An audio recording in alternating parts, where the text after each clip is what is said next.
Hi everyone and welcome to a new video. Today we're going to talk about the Victron ESS system, so the energy storage system. The reason for that is that I was looking for a solution to optimize my self-consumption. Like you see in my previous version, I was looking how much energy I use and I saw that I have a lot of overproduction of my solar panels during the day, and I want to reuse that energy in the night or in the days when I have less solar power. In the past, my grid they took that option for me because I can inject and consume from the grid for the same price. It's just rejected from each other. And that's changed in Belgium, so now I need to look for a new system. So starting with the Victron ES system, it's a system where you place batteries at your home. You have two options to use, or two use cases for this ES system from Victron. Is for you optimize your self-consumption, really getting the point where your meter is zero and you don't inject or consume anything from the grid, and really optimizing that self-consumption. For example, if standard it's around 30%, that's also the number I saw in my details or usage. In my previous video I was around 32%, and with the battery you can optimize that until 60, 70 or maybe 80% self-consumption, which means you need less energy from the grid. Another way of using that ES is keep your batteries at 100% charged, to have an emergency power supply. Which means if the grid fails, you don't have any power from the grid, you can use your batteries to power your home. You can also combine those two. You can choose which percentages of your battery is used for that optimizing your self-consumption, and which portion of your battery size is consumed for that uninterrupted power supply UPS function, or really keeping your home on power when the grid fails. That all depends on where you live, of course. Here in Belgium the grid is very stable, so the percentage I will foresee for my emergency power will be very small. I think around 15% of my battery capacity, and that will be just enough to have the lights running and the fridge, for example, and the rest I will use to optimize my self-consumption. So let's have a deeper look into the Victron ES system. You can configure it in different ways, but on the heart of the ES system is your Multiplus 2. Your Multiplus 2 will redirect all the current, will convert battery DC power to AC. If it's a GX version, it will also control your system. Otherwise, you need to have a GGX or a Turbo GX added to the system. So the first system or design we are looking at is place your PV in parallel with your Victron ES battery system. Like you see on the drawing, you can place your current in a solar inverter. For example, I have the SMA Sunny Boy currently installed with my PV installation, and I put it on the AC in. I just attach also the Multiplus to my AC in part of the house, and I can use those batteries to store an excess of power, or to add power to the household if needed, if my solar panels doesn't deliver enough. Before knowing that, you need to have a wired AC sensor placed at the end before your differential, before your main switch at your house. There he measures how much energy your house requests, how much energy is injected, and with that information he can change if he needs to charge or discharge his batteries. So that's the first one. It had some advantages. The big advantages is you don't need to change anything to your solar system, and you just add it. You don't need to rewire your home or anything else, and you can just add it to your electric electric installation. It also has some disadvantages, of course.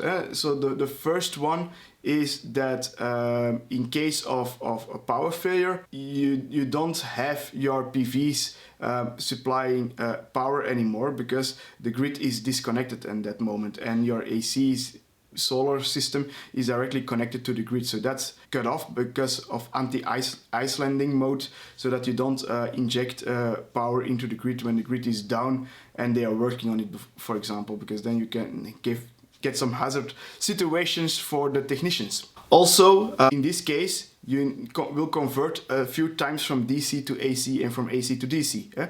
Your solar panels generate DC power. Your solar inverter will invert it to AC. To charge your battery, it will again change or transfer from AC to DC to put in your batteries. And then, of course, if you start using from your batteries, it's going back from DC to AC.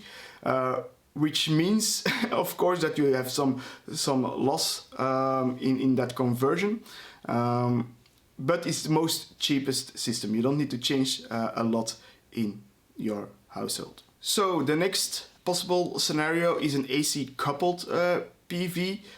There we're going to put the PV behind the multiplus on the critical load section.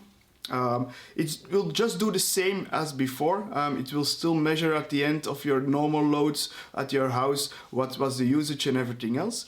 But what the big advantage of doing this is that your critical loads, even if the grid fails and you still have solar power, your batteries will be charged, and you can use that solar power for your critical loads.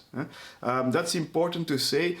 Critical loads always comes behind the multiplus, because that multiplus will handle the switch over between the grid and the batteries.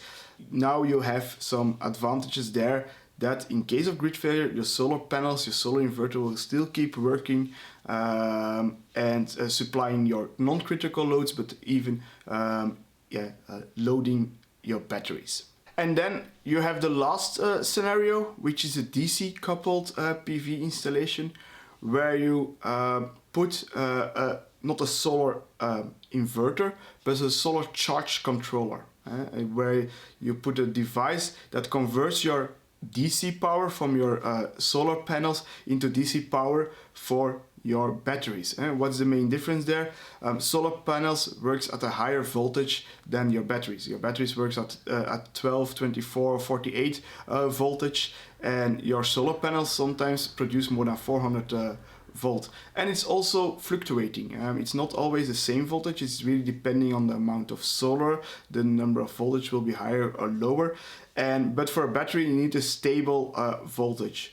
So that's what that solar charge controller do. It's really heavy the MPPT, the maximum power tracking units. They see which is the best configuration for your solar panels and convert that into DC power for your batteries. So the big advantage of this system is that it's an all-in-one system. All our Victron components. You have the most efficient of course, because you're not converting a lot from AC to DC, and it doesn't matter anymore if you put your PV on your critical load or your normal loads. You will always have your PV available to charge your batteries or to supply your loads or critical loads of solar power, and in case of a power grid failure, your critical loads will still have power and will still be provided by your solar panels. This is also the setup where I'm looking into it. I know I have already a Sunny Boy, I have already an inverter, I will do a little bit more investment, but then of course I have a future-proof solution, which is the most optimized, and it will really be a nice setup, of course. And that's also the beauty of the Victron system. That's also the reason why I choose for Victron, is because they really support that do-it-yourself installations or configuration. You can get a lot of data out of those Victron systems. You can use MQTT to enter your to exit your details to your Home Assistant or anything else to really change parameters into the Victron system. So it's not really a system for users who want to have a plug and play system. Of course, your electrician can install it and it can do the same, of course, but if you want to get more out of your battery and solar system, Victron is really the way to go. And of course, if you like, you can also combine all those things. You can have a PV inverter on your normal loads, you can have a separate PV inverter on your critical loads, and you can have the DC coupled charging solution. So this gives really an idea of the flexibility of this system and in which use cases you can use it. If you have further questions, don't hesitate to ask them in the comments below. I will make also a next video about how to calculate your MPPT configuration. If you have already existing solar panels like I have, I need to have the right MPPT, or maybe to change some things on my solar panel strings, but later on another video. So thank you for watching. Hope to see you next time.